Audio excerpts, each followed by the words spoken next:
Tem alguém em casa? Salve turma, como é que vocês estão?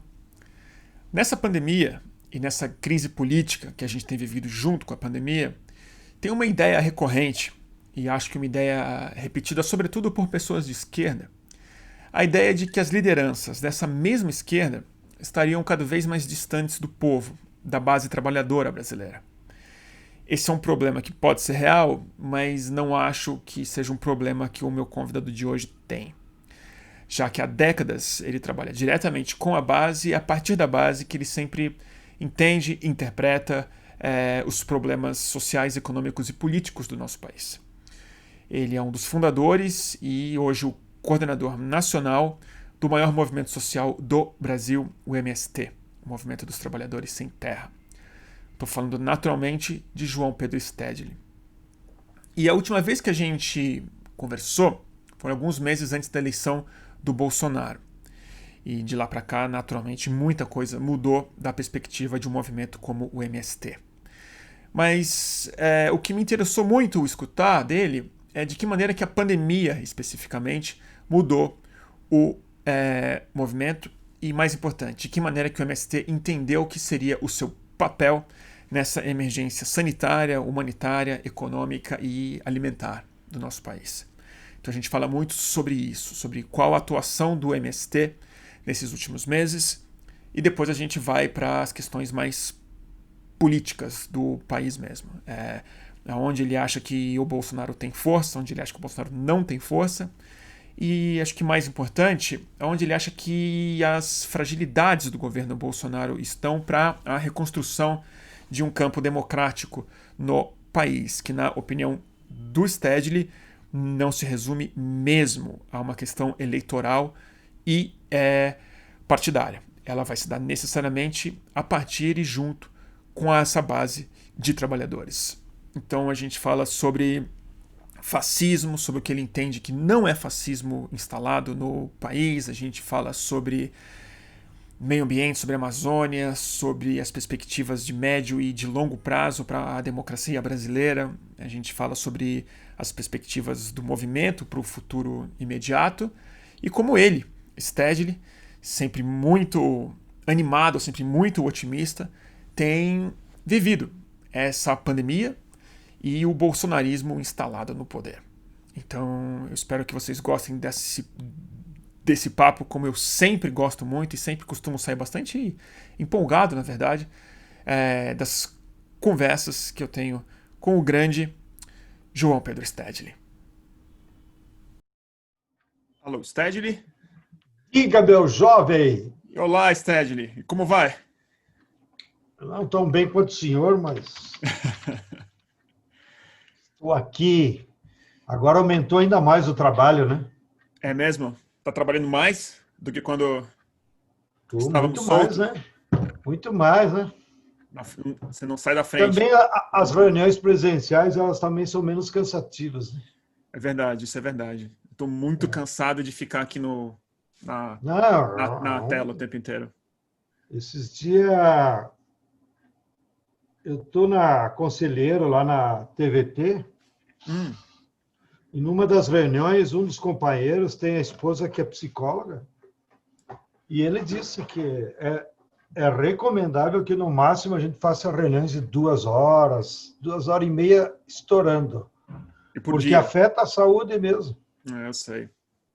Eu fico umas 7 horas por dia, no mínimo, nesse computador aqui, falando com as Tá pessoas. louco, meu, tá louco. É que eu trabalho em reunião, né? Mas você é liderança é movimento, então imagina o tamanho das reuniões que você faz, Sted. Mas eu digo, para mim fica mais chato, né? Que eu quero ir para a rua, quero ir Sted, para o assentamento, quer entendeu?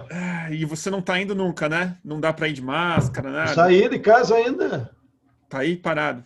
Saí uma vez que lá na Secretaria Nacional tem umas barreiras que sou eu que cuido, Hum, videiras, né? videira.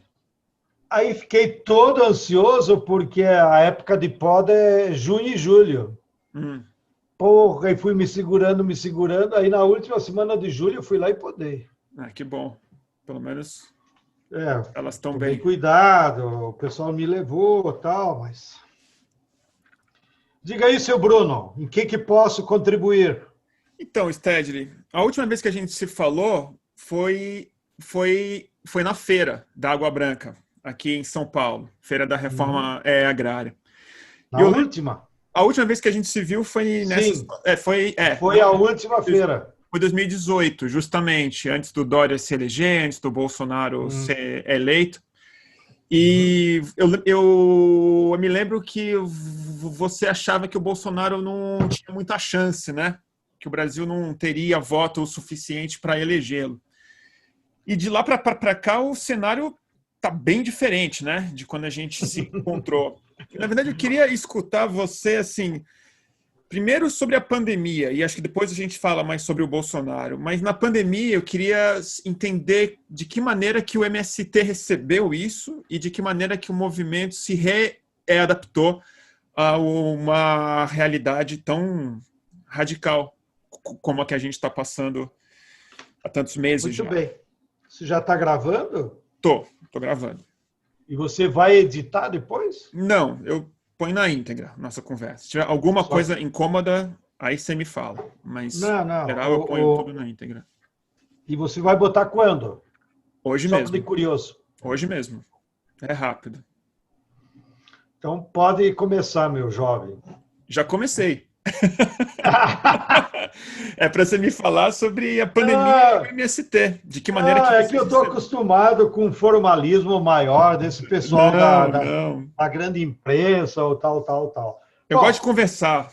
Eu não sei é, entrevistar bem. tá bem. Bem, sobre a pandemia, primeiro nós, acho que fomos dos primeiros movimentos lá na segunda semana de março que tomamos decisão, ó, ir para casa, ninguém se mexe, porque temos vários amigos dessa área de saúde pública e eles nos alertaram. Hum. E também temos uma brigada do MST que mora na China. Então, eles viveram todo o clima lá da Ah, China. é? Vocês têm uma brigada lá na China? Não sabia disso. É, temos alguns companheiros lá que estão. É uma brigada que está lá para fazer tipo estágio de agroecologia, ver as experiências que o chinês tem, Hum, pequenas máquinas, né? sei. E eles ficaram 14 dias em casa sem sair. Porra, para nós foi um absurdo, né? 14 dias vocês não podem ir a campo. 14 não pode descer embaixo no prédio, que eles moram em apartamento, não pode descer embaixo. Então, isso aconteceu em final de janeiro, né? Início de fevereiro. Então, nós já víamos meio que preocupados. Mas acho que, de sã consciência, ninguém esperava que ia se transformar num problema de saúde pública. E agora, então, já entro na análise. O mais geral. Na nossa opinião, o Covid em si é uma pandemia, como houveram já outras da febre avícola, aquela outra originária dos porcos, H1N1. Nós achávamos que era nesse padrão, que, com certo tempo, os laboratórios e pesquisadores encontram a vacina e toca a vida. Porém, essa, e aqui no Brasil, assim como nos Estados Unidos, agora na Índia também, por conta de governos que não têm juízo, se transformaram um problemaço, né? Mais do que saúde pública, se transformaram numa tragédia. Ou seja, nós chegar aqui no Brasil a 114 mortos, 114 mil Sim. mortos hoje, com a perspectiva, segundo o nosso consultor, o ex-ministro Chioro, que é professor aqui na Faculdade de Saúde Pública, ele vem a cada 15 dias nas reuniões do MST. E ele disse, ó, a manter esse padrão, porque ainda não estamos baixando, nós vamos chegar a 150, 200 mil mortos. Porra, isso é uma tragédia, 2 bombas atômicas. Né?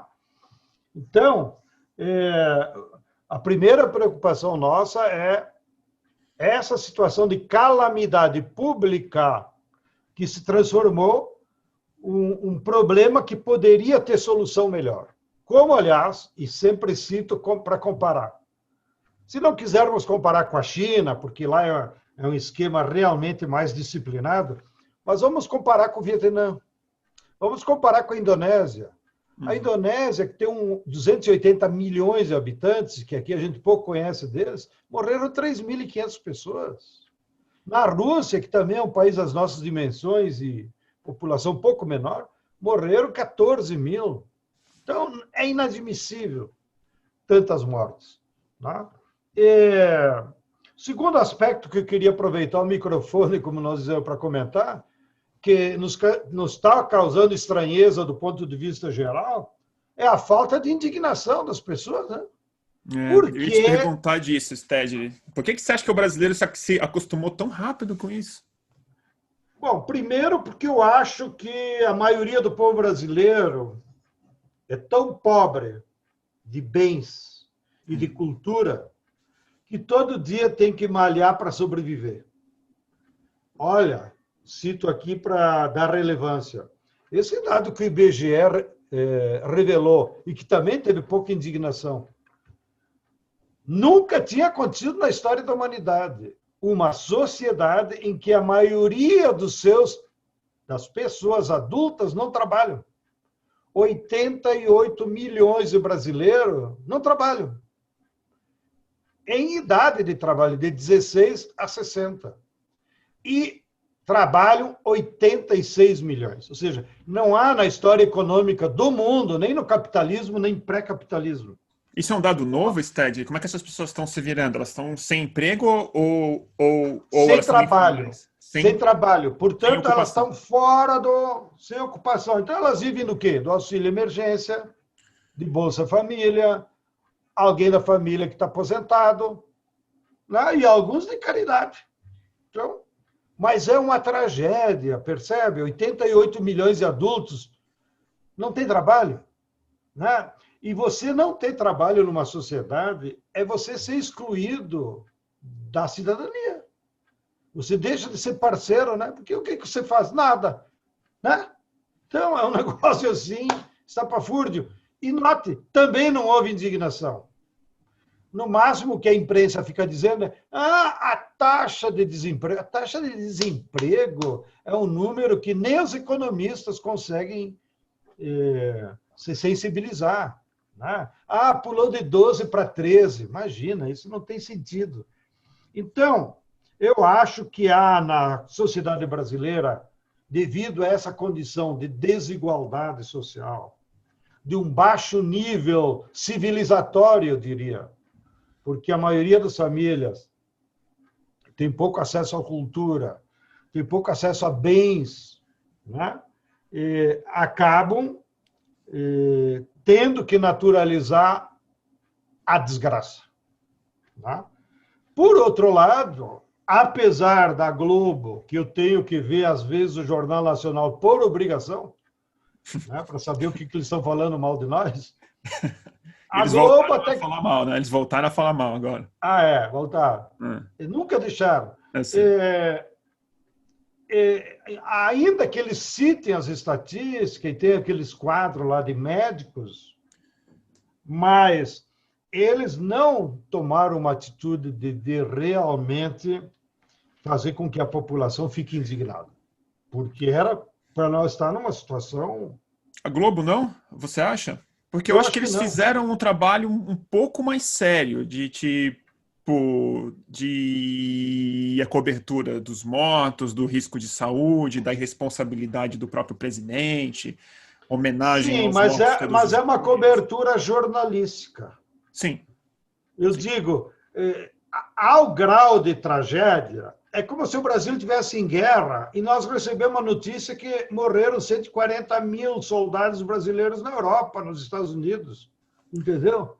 Aquilo era para... Mas essa indignação, Sted, ela também não aconteceu nos Estados Unidos, também não aconteceu na Inglaterra, né? Que são países materialmente muito mais ricos. E a população também aceitou meio como um dado inescapável, assim, né? Você não sente isso? Você tem razão, mas eu não sei explicar por que aconteceu isso na Inglaterra. Nos Estados Unidos, o que o pessoal dos amigos que nós temos lá nos dizem é porque acabou se concentrando a tragédia em Nova York e na Califórnia. Então, meio que localizou. Porém, agora eu vou defender os americanos.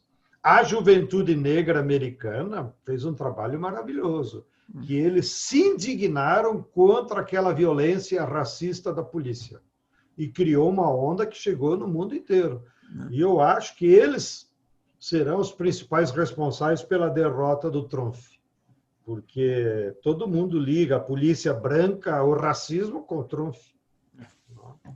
Então, os jovens negros estão de parabéns. Eles souberam se indignar do que... Bom, e aqui no Brasil tem mais um componente, que aí já é da política, que a classe trabalhadora mais organizada em sindicatos, associações, movimentos como o nosso, nós estamos insistindo para ficar em casa. E está correto. E a nossa forma de explicitar comoção, a nossa forma de explicitar raiva, de explicitar a força política, é se mobilizando. Tá? Ou fazendo greve, ou fazendo ocupação, ou fazendo passeata, ou fazendo um acampamento num prédio público. E isso nós estamos impossibilitados. Então, não há condições objetivas para se realizar movimentos massivos. Com isso, nós ficamos reduzidos a essa telinha que tem lá o seu filtro, né, de emoções. Mas aí eu te pergunto uma coisa, Stedley, que eu entendo como algo muito importante que o movimento tem feito, que não é a mobilização de rua, mas é a rede de solidariedade de socorro humanitário.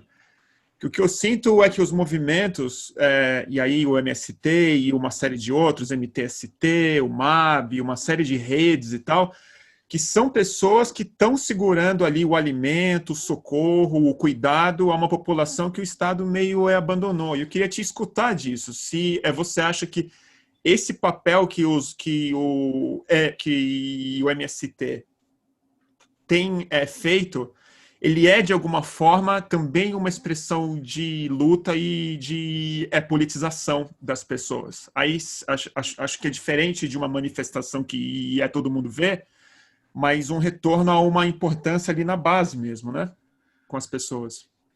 Bem, o que nós estamos fazendo, a nível nacional, foi fruto de uma reflexão em muitas reuniões, né, debates entre nós, já lá no final de março, início de abril, porque a pergunta era essa, o que nós vamos fazer, né?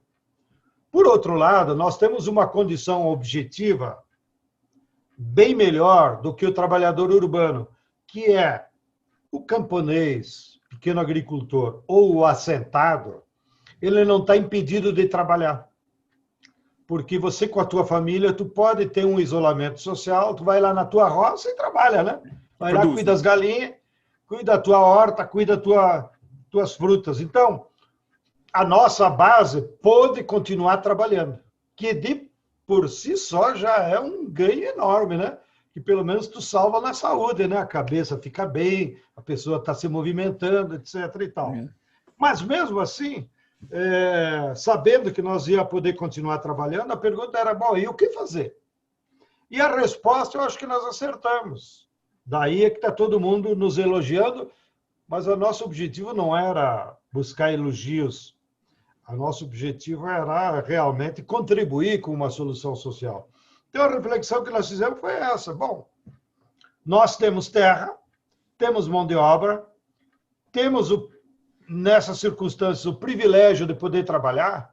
Então, a forma de nós contribuir para o combate ao Covid e as mazelas sociais decorrentes dele, sem emprego, sem renda, sem comida, nós orientamos toda a nossa base. Ó, pessoal, vamos intensificar a produção de alimentos, inclusive redimensionando um pouco, né?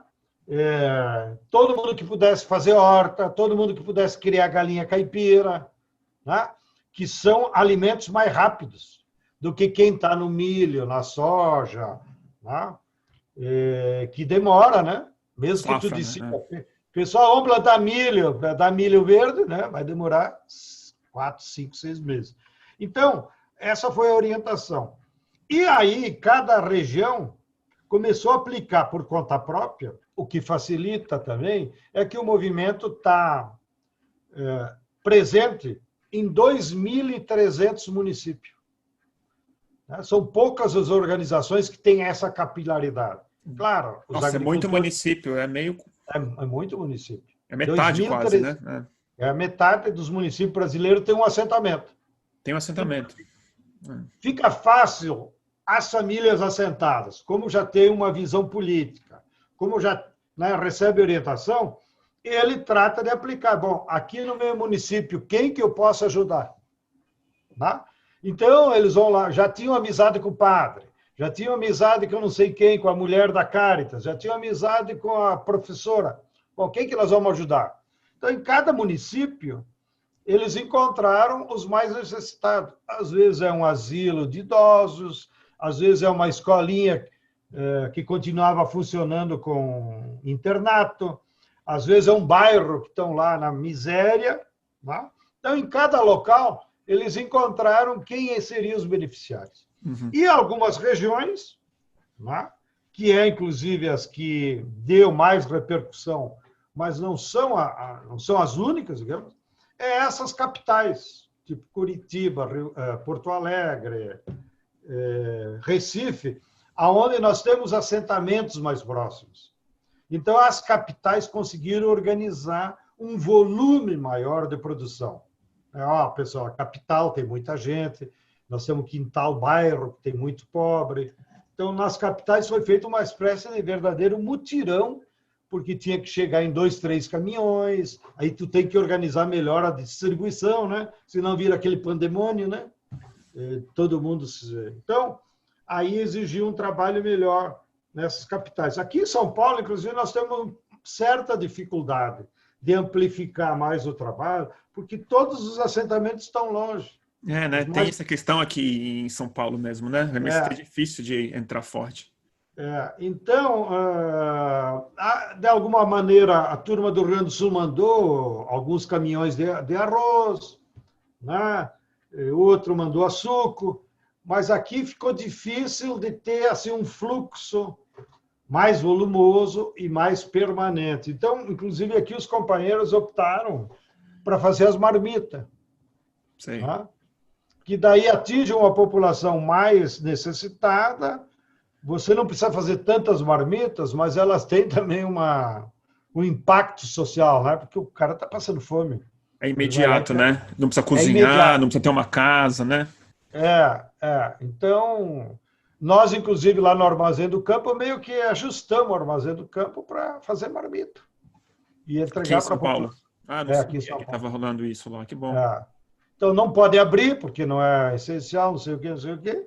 Mas nós organizamos brigadas e os companheiros fazem rodízio e vão lá e fazem comida, né? Com as coisas que daí não precisa vir em grande quantidade, vem também mais pausado do interior para fazer as marmitas. E a terceira iniciativa aí, nós se juntamos com o Levante da Juventude, nos juntamos com a Rede Nacional de Médicos Populares, foi esse programa que também é de uma generosidade impressionante da nossa juventude, que é os Agentes Populares de Saúde.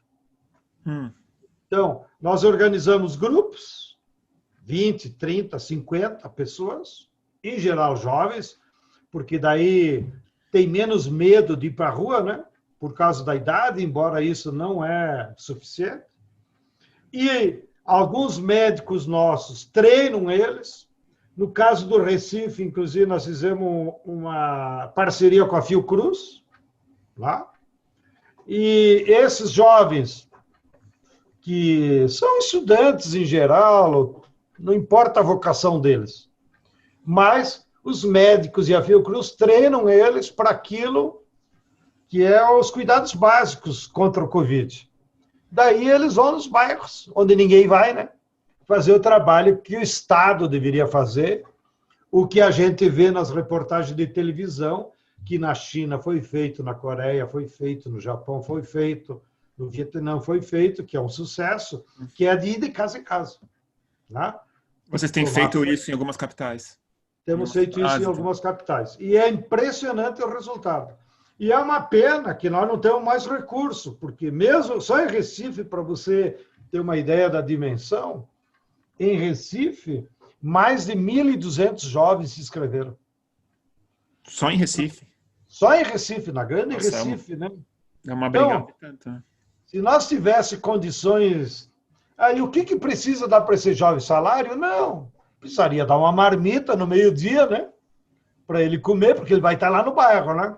Tem que dar bicicleta, não é uma bicicleta para cada um, mas nos grupos lá, o que eles têm feito? Vai 10 jovens, né?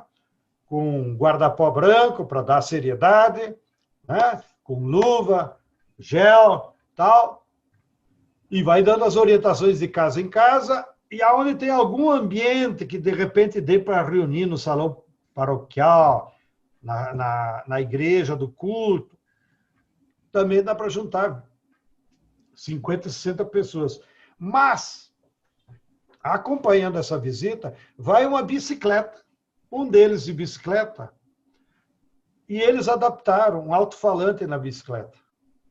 De maneira que o sujeito vai pedalando, e na bicicleta tem a fita, não precisa ele falar, porque senão não aguentaria, com anúncios para a população. Seja convocando para reunião, seja dando também esses cuidados básicos. Não saia para a rua, só saia quando for necessário, evite aglomeração, lave a mão, blá, blá, blá, blá, blá, porque, no fundo, a televisão também não faz isso. A televisão só diz, fique em casa, se cuide, mas precisava, inclusive, programas mais pedagógicos de orientação de saúde. Então, nós estamos trabalhando nessas 3 frentes. O povo está nos recebendo de uma maneira impressionante e já nós começamos a perceber, muitos deles ficam perguntando, e aí, quando é que vocês vão fazer a fila para a Terra? Para a Terra? Para a Terra. Por quê? Porque na periferia, a maioria deles é migrante recente, então todos eles têm uma ligação com a Terra. Claro. Está lá, enfiado na periferia. Claro. Então, o que nós imaginamos, e já incluímos nas nossas propostas aí de uma reforma agrária de emergência, é que, passada a Covid, nós vamos pressionar os governos, seja estadual, seja municipal, já que o federal nós queremos derrubar, para tentar fazer programas que vamos chamar de cinturão verde. Porque, por incrível que pareça, tem muita área improdutiva próximos das cidades. E nessas áreas improdutivas próximas da cidade, organizar a horta, né? Organizar a criação de galinhas, de maneiras que, num primeiro momento, você consegue dar trabalho, produzir alimentos, sem que a pessoa necessite morar lá em cima. Ela pode continuar morando onde está. Então, vai de bicicleta, ou vamos organizar um transporte público que leve essas pessoas. E a terra é individual de uma família ou é uma terra mais do bairro, coletiva? Aí tu pode criar um sistema. Criar um sistema. Nunca um padrão único é o melhor. Claro. Sempre tu tem que ouvir eles. Tá? O cara gosta de trabalhar sozinho. Tá bom, então tu cuida desses 2 canteiros aqui. Né? Agora, eu não sei muito trabalhar com horta. Tá bom, então vou organizar aqui os canteiros coletivos. Então, as formas de produzir são as mais variadas. O principal é nós unir essas 2 coisas, terra com mão de obra e alimentos. Né? Então, é isso que nós estamos imaginando para o curto prazo, de dar uma atualizada no nosso programa de reforma agrária para tentar conquistar áreas mais próximas da cidade. Independente, inclusive, de ficar discutindo titulação, quem que vai morar lá, porque aí também é uma outra engenharia social, né? Mesmo se tu tiver que construir casa, tu tem que preservar a área que é mais agrícola, e daí constrói a casa mais próxima da estrada, né? Enfim, ou da água, ou da escola. Aí cada lugar tem que fazer isso. E nós temos alguma experiência nisso lá no município de Maricá, né? Com hortas comunitárias, com a população que não precisa morar no terreno. Né? Então, nós estamos trabalhando nessa perspectiva. E, ao contrário do que a gente imagina, tem muita terra Em cada grande cidade, é só andar um pouquinho para fora, você vai encontrar. É claro que também aí tem muita gente que é dono dessas terras que é só para especulação. Muita. A gente pergunta isso, porque aí você está metendo um outro problema, né? Que aí Aí os nós vamos brigar com. municípios, Vamos, especulação imobiliária, que é um poder e tanto, né? aí vamos ter que ter uma boa briga com eles. Mas é uma boa briga, né? Ou seja, a sociedade vai estar do nosso lado. Assim como, só para, como nós estamos numa conversa, comentar contigo. Quem esperava que os nossos amigos Guarani aí de Jaraguá, né? Não, O já Jaraguá. tinham tido tanta solidariedade. Né? Parecia uma comunidade isolada, lá ninguém dava bola para aquela aldeia de índio, né? No entanto, quando eles enfrentaram os especuladores que derrubaram aquelas árvores, você viu a solidariedade que surgiu, que brotou? Tá? Então, eu acho que nas nossas áreas de horta comunitária também vai brotar isso. Pô, não estão querendo deixar os caras produzir alimentos, pô, só por especulação. Então faz um acordo aí com a prefeitura, 10 anos, entendeu? E, além do fato que tem que combater a especulação mesmo. Mas aproveito também para te dar outro exemplo. Isso antes da pandemia, uns 3 anos atrás. Nós ocupamos uma área completamente abandonada. Só tinha cerca e uma placa, propriedade privada. Que é assim as coisas no Brasil, né? Proibida a entrada, propriedade privada. Como se a propriedade privada lhe desse um direito absoluto. Uns 1.200 hectares. Aonde isso?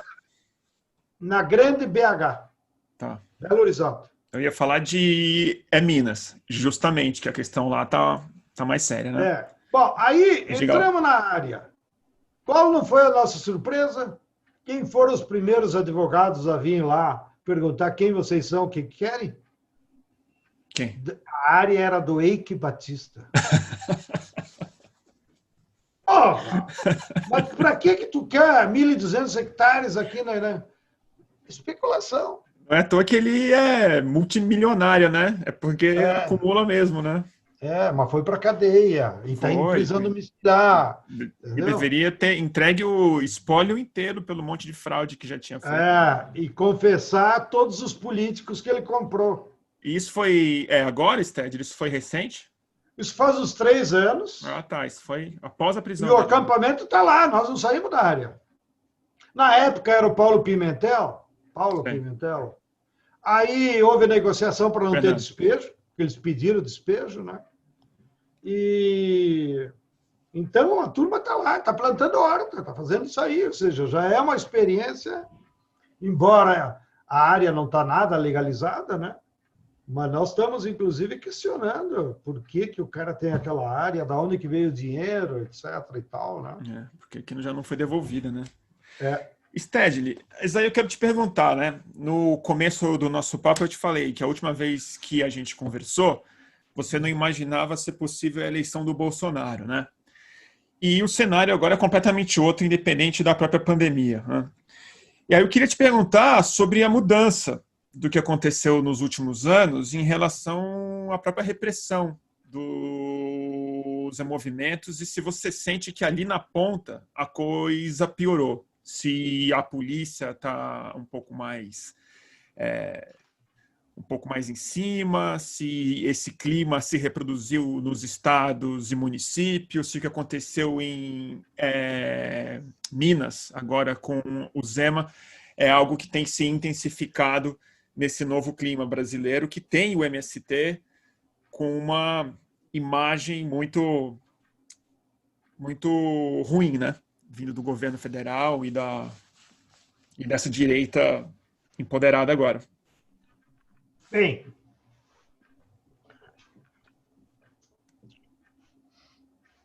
ainda que pudesse fazer autocrítica, mas acho que ninguém de sã consciência, com juízo no lugar, teria avaliado que o Bolsonaro ganharia as eleições, né? Eu imaginava, Stedley. Tu imaginava? Desde 2016 eu achava que ele ia ganhar. Então Eu era maluco. Eu era maluco. Eu não tinha maluco. juízo. Tu não tinha juízo. Mas eu era bem Mas, pessimista em relação a isso. porque o normal seria a burguesia eleger o Alckmin. Porém, ele não decolou, né? Então, vocês lembram, nas últimas 2 semanas é que a burguesia, sobretudo de São Paulo, fez a inflexão, abandonou o Alckmin. A Igreja Assembleia de Deus, que é a base fiel da Marina, abandonou a Marina. São lá 8% dos votos. E foram tudo para o Bolsonaro. Agora, eu posso estar errado de novo. E você acertar de novo. Mas eu estou convencido. O Bolsonaro não tem uma base social organizada que o sustente como maioria. Eu acho que a maioria do povo brasileiro, 70%, 80%, não está com ele. Ou seja, gostaria de ter um governo progressista. O Bolsonaro tem uma base raivosa com ele, mas são muito poucos em termos de percentuais, que ele organiza ideologicamente, que estariam entre pastores pentecostais, setores das PMs Sim. e setores das Forças Armadas. Esses 3 setores do núcleo duro. Daí, com o discurso dele, ele amplia para 15%, 20%. Porém, então também, diferenciando, muita gente na esquerda, aí, logo depois da eleição dele, aí fez a inflexão contrária. Agora virar o fascismo, virar a repressão, vamos correr para debaixo da cama. De novo, o MST fez uma avaliação que eu acho que acertamos. É um governo de direita, porém, não há base social no Brasil para ter um regime fascista. Regime fascista é aquilo que nós vimos na Europa, no Japão. Tem que organizar as massas para apoiar um governo fascista. Sim, é verdade. Na Itália tinha classe trabalhadora fascista, na Espanha, na França. E você acha que a gente está longe disso ainda? Você acha que não Está longe disso. A classe trabalhadora não tem nem formação para isso. Bom, agora, o Bolsonaro, ele adota métodos fascistas. E é essa a confusão que dá. Quais são a natureza do método de governar fascista? Primeiro, você fica o tempo inteiro instigando ódio. Ódio, ódio, ódio, ódio, ódio. Segundo, transformar os adversários em inimigo. Ou seja, eu não admito que o Bruno pense diferente de mim. Se você pensar diferente, você é meu inimigo. Você poderia ser só um adversário eleitoral. Mas se você pensa diferente, você é meu inimigo. Isso é do fascismo. E a terceira característica do fascismo: se você é meu inimigo, eu vou te eliminar. E o eliminar pode ser de várias nuances. Ele vai te eliminar emocionalmente, que daí tu corre para debaixo da cama, vai te anular politicamente, ou ele vai te anular do ponto de vista prático, que foi o que fizeram com o Lula, bota na cadeia aí. Portanto, olha a situação. O Moro teve métodos fascistas, porque a maneira que ele manipulou para botar o Lula na cadeia, sem ter direito, é a forma de eliminar um inimigo. Bota ele na cadeia. E o fascismo inclui também eliminação física. Está exagerando, João Pedro? Foi o que eles fizeram com a Marielle, do nosso lado, e foi o que eles fizeram com o Adriano. O Adriano poderia dar com a língua nos dentes. Quem mandou matar a Marielle? Então, é claro que mataram o Adriano como queima de arquivo. É uma forma de eliminar fisicamente na disputa política. Bom, o nosso esforço agora é fazer com que haja uma indignação na sociedade, que não está fácil. E a tática principal, evidentemente, que é fora Bolsonaro. Não há possibilidade de nós sair da crise brasileira, nem de saúde, nem da crise econômica, nem da crise social, nem da crise ambiental, com o Bolsonaro. Então, E a como nossa você tática é imagina fora isso? E como Bolsonaro. você imagina isso? Porque isso não é uma tática, isso é um objetivo e tanto, né?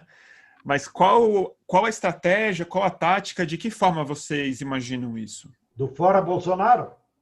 Assim, porque o que a sociedade, o que os políticos falam, o que muita gente na imprensa fala é que é necessária uma frente muito ampla, que vai incluir liberais, vai incluir pessoas de direita, de centro, vai incluir os partidos múltiplos, que só uma frente muito ampla ideológica poderia ser capaz de remover um presidente que tem, além da própria presidência, ainda tem muita força física, ele tem polícia, ele tem o exército que está fechado com ele de verdade, aí fica muito complicado você derrubar um presidente sem uma frente muito legítima, né?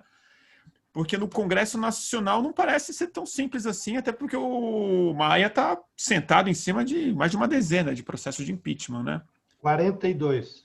Então, diga. Bom, mas olha, eu quero propor uma outra maneira de fazer análise da conjuntura política. Uhum. Porque, em geral, os analistas de imprensa, mesmo nossos amigos, gente de esquerda, eu não estou criticando a análise, eu estou criticando o método. Tá.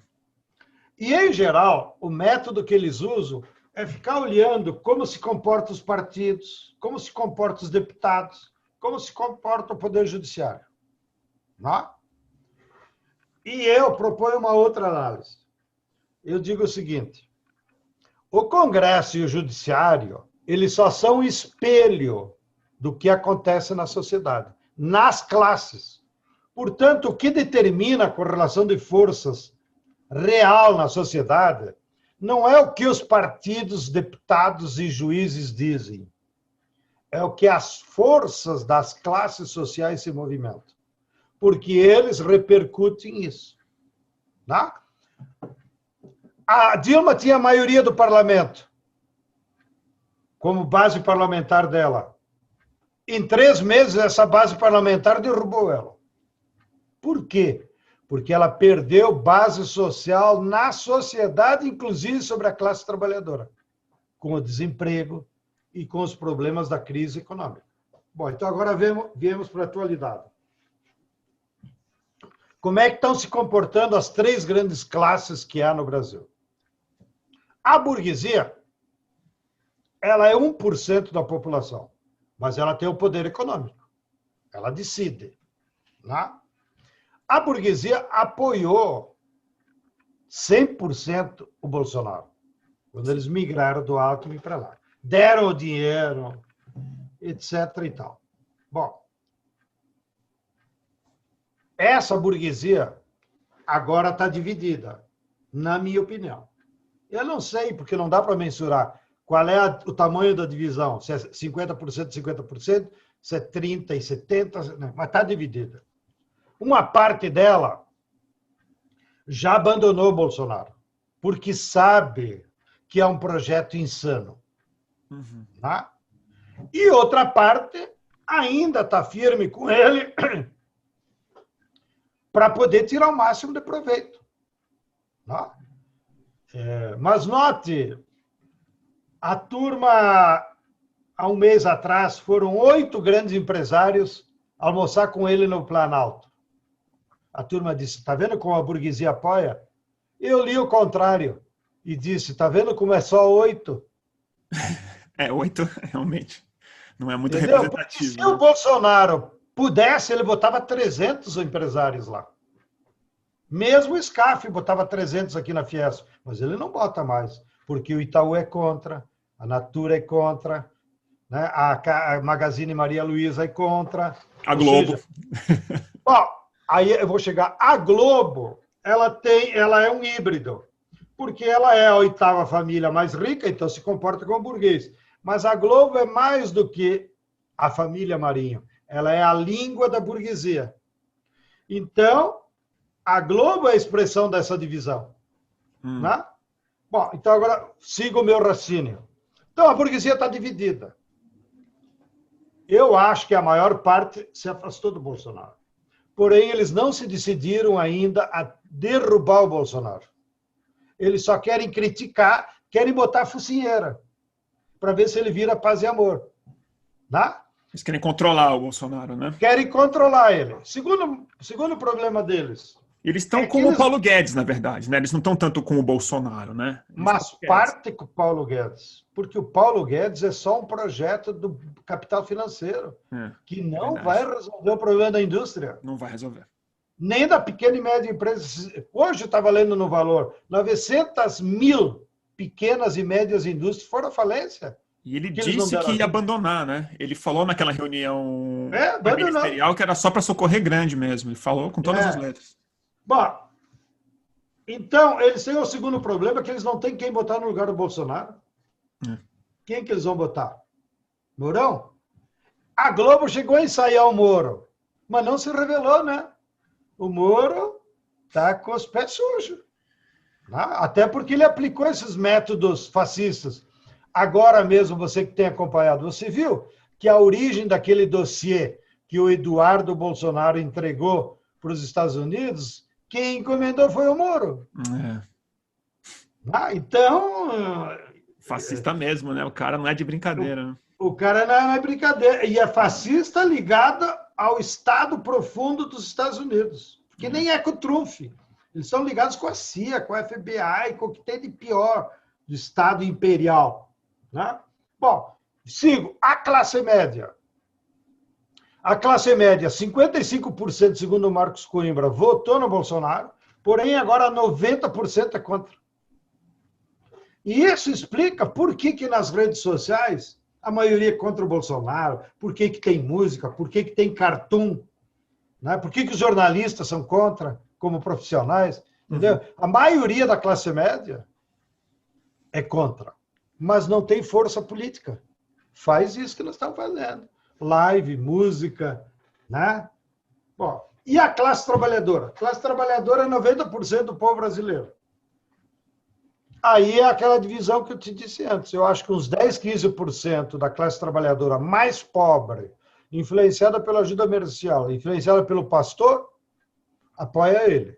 Mas a ampla maioria da classe trabalhadora é contra. Só que essa ampla maioria da classe trabalhadora, organizada, inclusive em sindicato, igrejas e tal, não consegue manifestar sua indignação, que era a origem da nossa conversa. Então, nós estamos numa conjuntura de correlação de forças congelada, de equilíbrio, porque nenhuma das três classes consegue ter maioria política. Não? E não se dialogam também, né? Elas também não E falam. não se dialogam. Também Então, não tem um eixo que crie uma união. qual é o nosso dilema? O nosso dilema como classe trabalhadora, nós só vamos conseguir derrubar o Bolsonaro depois do Covid.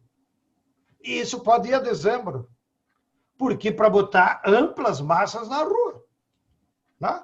Qual é o drama da burguesia? Já expliquei. Né? Que eles estão divididos e eles ainda não decidiram. Né? Bom, se a burguesia, por algum crime que vier a público do Bolsonaro, resolver tirá-lo, eles tiram ele e aí provavelmente esperariam também até dezembro para que quem subisse fosse o Maia, presidente da Câmara, e não novas eleições, porque as novas eleições embaralham tudo. Então, nós estamos numa conjuntura difícil, porque nós estamos dentro da geladeira, né? Está tudo congelado. Mas o Maia, você acha que mas aí você acha que o exército deixa isso? Ué, o Maia é da direita. Mas ele não é um general, né? Porque os caras ocuparam o estado inteiro, né, Sted? E é isso que eu tenho medo, porque ele fez uma ocupação de militares até mais ampla do que na própria ditadura, né? Do número de cargos que ele deu para general, e mamata para família, e aumentou soldo e pensão e tal. Complicado você arrancar pessoas armadas do poder, né? Agora eu vou te fazer uma outra análise, então. Vamos lá. É verdade que tem 8 mil militares no governo Bolsonaro? É verdade. Qual é o motivo? É porque as Forças Armadas têm um projeto de país, que então vamos entrar lá e publicar nosso projeto. Qual é o projeto das Forças Armadas? Não tem. Não? E por que eles estão lá? Porque a maioria deles está lá para dobrar o soldo. Então. É por oportunismo pessoal. Eu concordo. por compromisso com o projeto ou porque agora a instituição resolveu? Anote aí. Se você for olhar as declarações de quem está na instituição, eles também estão incomodados. Eu já vi várias declarações do ministro do Exército. Eles não estão confortáveis. Porque, no fundo, quem está na ativa no Exército, na Marinha, na Aeronáutica, sabe que quando der merda esse governo, vai respingar para eles. Já está respingando. Você viu como eles ficaram incomodados com a opinião do Gilmar Mendes? Opinião correta, diga-se, né? Correta. Nós cumprimentamos o Gilmar Mendes. Mas isso o quê? Bateu no fígado deles. Bom, se um ministro diz isso agora, daqui a 6 meses, todo o povo vai dizer. As mortes são responsabilidade de vocês. O ministro da Saúde era um general da logística. Ele sabia transportar bala e comida para soldado, mas não sabia salvar soldado. Tá? Então, vai sobrar para eles. Acompanhe, porque pode ser que a Globo comece a botar os ovos dela. A Globo é burguesia, né? Nas declarações do Santos Cruz. O Santos Cruz, que é o general que está na reserva, que saiu lá, ele é o militar de maior prestígio nos quartéis. Porque foi o militar brasileiro que galgou todos os postos e teve maior experiência internacional. Ele teve no Haiti, teve no Congo, teve na Amazônia. Então, como eles dizem, o soldado de maior prestígio nas Forças Armadas. E o Santos Cruz está falando abertamente contra o Bolsonaro. E isso repercute. Não é só nós que olhamos as entrevistas. O que me chama a atenção é que a imprensa burguesa começou a dar mais microfone para o Santos Cruz. Então, aí pode ter uma intencionalidade. Né? Porque ele se comportou de forma digna, não é corrupto, é um bom quadro, pensa o Brasil, foi essa. Ele saiu por causa da família. Tá? Então, poderia, para eles, ser uma boa alternativa no pós-Bolsonaro. Interessante. Mas aí, Stedley, eu te pergunto uma coisa. Saindo o Bolsonaro, você vê chance da gente ter um governo ou uma eleição próxima em que a esquerda volta? Porque a sensação que eu tenho é que, apesar do Bolsonaro ser bastante rejeitado, a ideia de esquerda no Brasil também está bastante criminalizada, inclusive com muita gente do próprio povo, né? A imagem da bandeira, do PT, da própria expressão esquerda, né? É algo que muita gente rejeita de saída e acho que o Bolsonaro se estabiliza muito nisso. E o que você acha disso? Você tem razão. Agora, eu olharia o pós-Bolsonaro como um longo período. Não dá para nós reduzir a quem que vai entrar no lugar do Bolsonaro, claro, concordo. Nem quem vai ganhar as eleições de 2022. Por quê? Porque a crise é grave. A crise econômica, social, ambiental, de saúde. Para você recompor esse país, vai 5, 10, 15 anos. Portanto, nós temos que trabalhar com um projeto de médio prazo. Só de curto prazo não adianta. Segundo, nós temos que fugir dessa saia justa, e é esse o erro dos partidos. Essa é a nossa crítica. Claro que nós temos pouca moral, porque a nossa militância é nos movimentos sociais, então fica fácil tu criticar os partidos se tu não está lá dentro. Mas os partidos entraram numa lógica muito eleitoreira. E essa é a desgraça. Então, agora mesmo, para as eleições municipais, eles ficaram se dividindo. Porque cada um quer ser uma bancadinha de vereador. Agora nós estamos decidindo o futuro do país, não o vereador. Mas eles não entendem, então o que tu vai fazer? Então, eu concordo contigo que a solução no Brasil não vai ser partidária. E também, é por isso que caiu na... Você lembra que durante uma semana ficou aquelas histórias, frente de esquerda, frente ampla, democracia já, direto já. Quanto demorou isso? 2 semanas. 2 semanas no máximo. 2 semanas, já não existe mais esse debate. Por quê? Porque isso não tem consistência na vida real. Na verdade, essa ideia generosa de uma grande aliança popular tem que ser feita com as forças sociais, não com sigla partidária. Com sigla partidária nós vamos se ferrar. Né? E aonde estão as forças que você vê hoje em dia como as mais importantes e estratégicas de serem recompostas? Eu acho que você tem que ir localizando nas classes quem são as forças ou as formas organizativas progressistas. E aí tu tem que envolver a associação de bairro. Olha o trabalho que a molecada fez lá em Paraisópolis. Eles estão salvando aquela comunidade, que é umas 300 mil pessoas. Foi algum partido? Foi alguma igreja? Não, foi um, né? E isso politiza muito, né? Isso aí politiza. Então, é uma força social, eles moram lá, então tu tem que dialogar com eles. Tá? Nas igrejas, a mesma coisa. No mundo jurista, esses dias nós fizemos, deve ter acompanhado, fizemos uma reunião com o Gilmar Mendes para discutir projeto para o país. Tinha 850 juristas. Claro que todo mundo quis dar a cara para o Gilmar, mas eles não apareciam na telinha. Então não adiantava eles querer puxar o saco do Gilmar, né? O Gilmar não soube quem é que estava lá, só soube que era 850. E foi bom o papo? Muito bom. Foi honesto, é isso que eu estou te dizendo. Tanto não. Ah, mas Gilmar Mendes é tucano, é primeiro-ministro do Fernando Henrique. Sim, tudo bem. Mas se ele quiser discutir um futuro para o Brasil, eu tenho que discutir com ele. Óbvio. Tenho que conversar com ele. Óbvio. Né? Com esses juristas, os juízes, entendeu? Então, há forças sociais organizadas na sociedade brasileira que, em algum momento, nós vamos ter que fazer um grande mutirão, uma grande assembleia, vamos supor, para discutir o projeto do país, né? Que vai durar muito tempo. Então, e eu sou otimista. Não concordo com essas teses de que o povo brasileiro é conservador. Que conservador?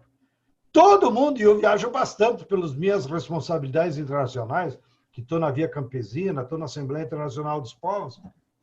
Todo mundo olha, e você deve ter essa percepção também, todo mundo olha o Brasil como um povo alegre, descontraído, sem preconceitos, né? Nós somos um povo diferente, mas não somos conservadores, nem nos costumes, nem na culinária, né? E, inclusive, sobre o racismo, o que eu acho que tem de racismo no Brasil é um racismo estrutural da burguesia e do Estado. Né? Mas lá no povão é todo mundo igual. Né? Claro, tem as brincadeiras, tem os preconceitos, tal, mas eu digo, o problema do racismo no Brasil é que ele é um racismo de Estado, né? Que é um racismo estrutural. Organizou a sociedade, né? Organizou a sociedade para ser racista, né? Então, negro não vai ser juiz, negro não vai ser piloto de avião, negro não vai ser médico, negro não vai ser promotor de justiça. Né? No máximo que eles deixam é ser delegado de polícia. Então, há um racismo estrutural violentíssimo, né? E é esse racismo estrutural que está matando os nossos jovens negros. Isso é inadmissível. Mas eu digo, o povão como povão, é isso aí. Então, nós teremos um longo... Vamos fazer muita reunião ainda, Bruno.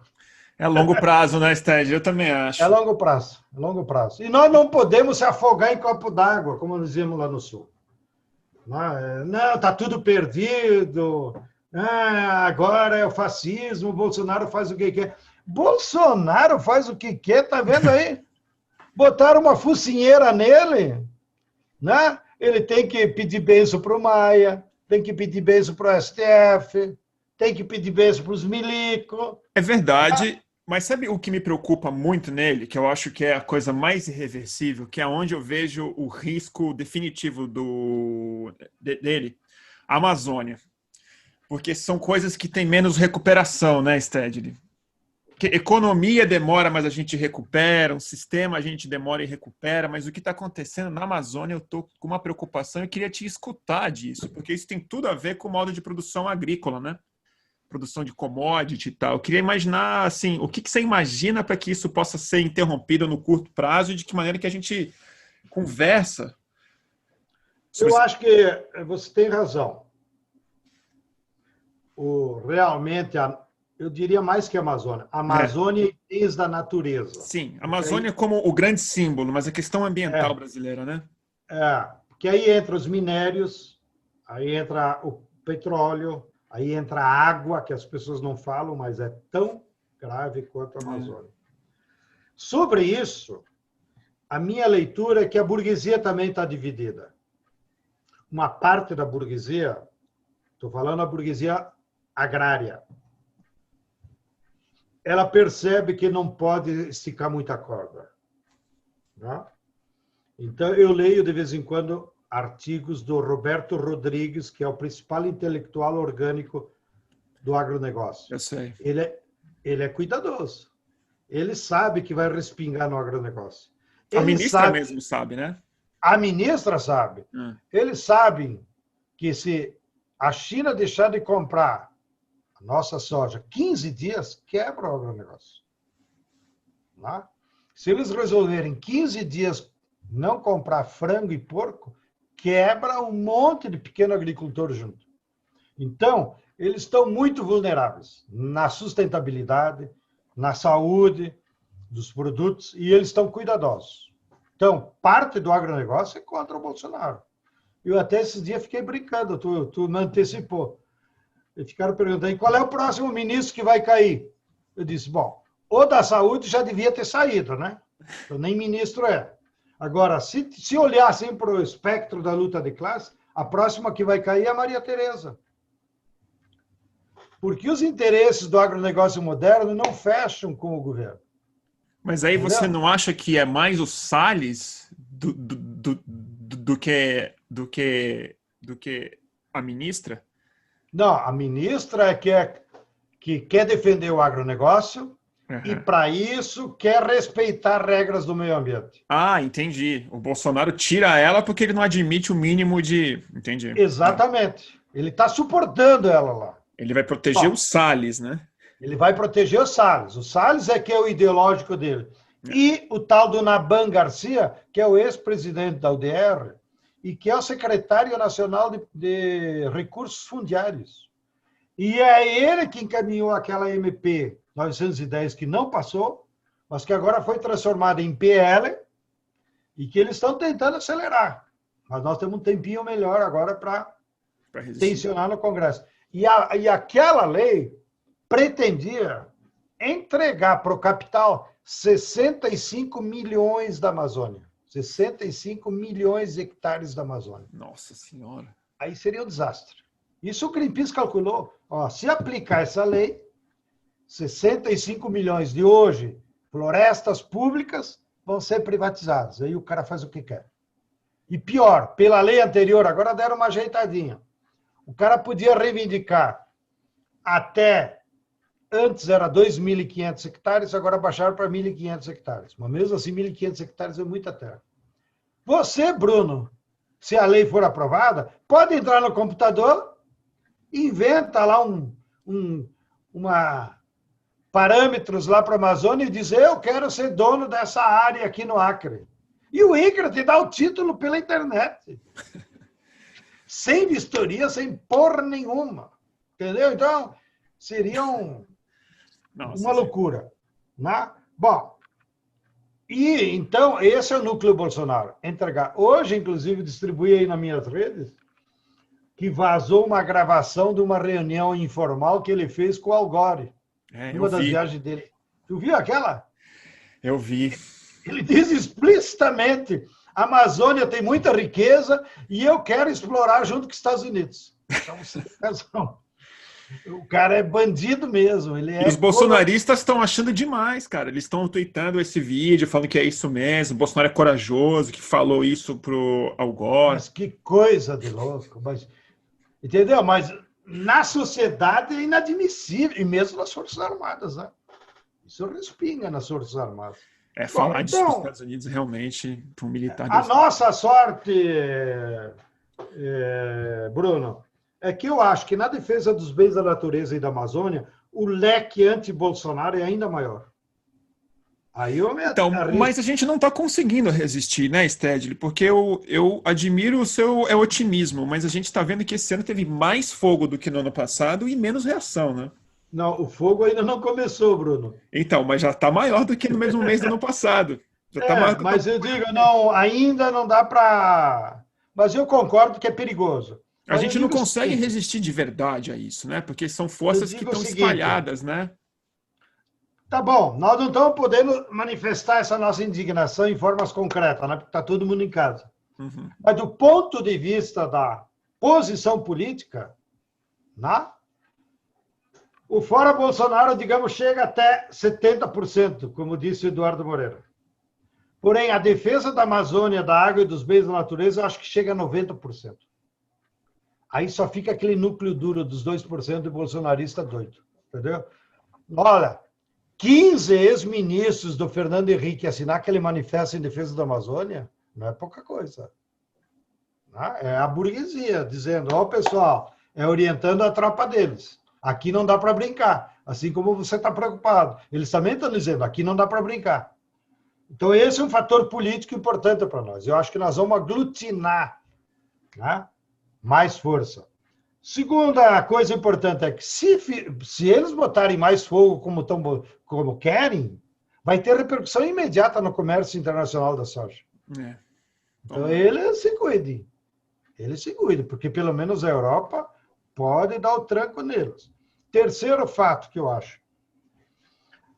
Eles teriam que ter um período mais longo, de 5, 10 anos de governo, para fazer o estrago total.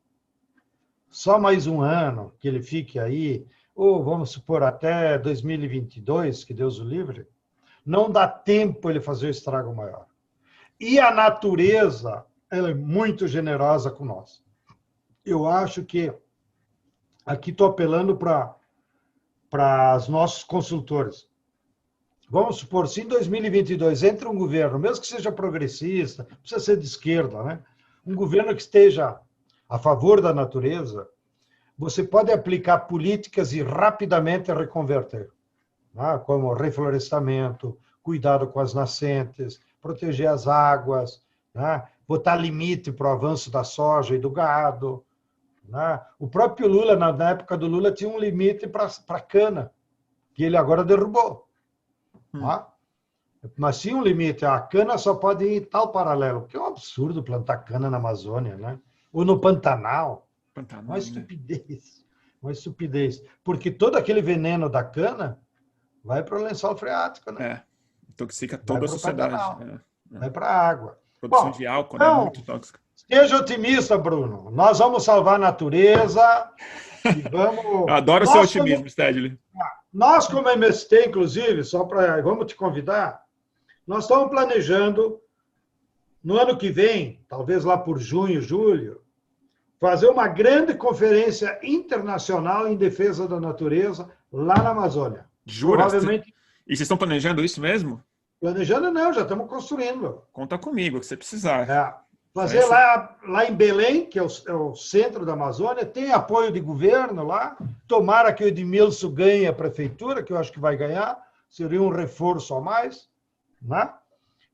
Mas a ideia é isso, fazer uma grande conferência internacional, chamar as igrejas, né? Chamar o emissário do Papa, chamar os ambientalistas, vamos convidar a menina lá da Suécia. Vamos fazer um puta evento lá. Em defesa da que ótimo, Sted. Eu acho isso perfeito, porque eu realmente acho que o novo fórum mundial precisa ser em torno do meio ambiente. É o único jeito de reorganizar um pensamento econômico, social e político, né? Se não for em torno da Amazônia, não faz muito sentido. Muito bem, estamos juntos, meu caro. Stedley, 6h15. E tem mais alguma coisa? Já falamos demais. Você está com pressa, deixa né? Por aqui, que assim, daqui um mês a gente volta a se encontrar. Tá ótimo, Stedley. Obrigado. E aí você vai me provocar. Não, mas você disse isso e não aconteceu. Se eu tivesse a bola de cristal, eu estava rico, né? Esse é o otimismo. Ia jogar toda semana na lotérica para financiar os movimentos. Então tá, Bruno. Um abraço, Stedley. Um brinde para você. Obrigado pela oportunidade. E eu que agradeço. Aqui, até. No mate Guarani. Boa. Bem mais saudável. Tchau, tchau.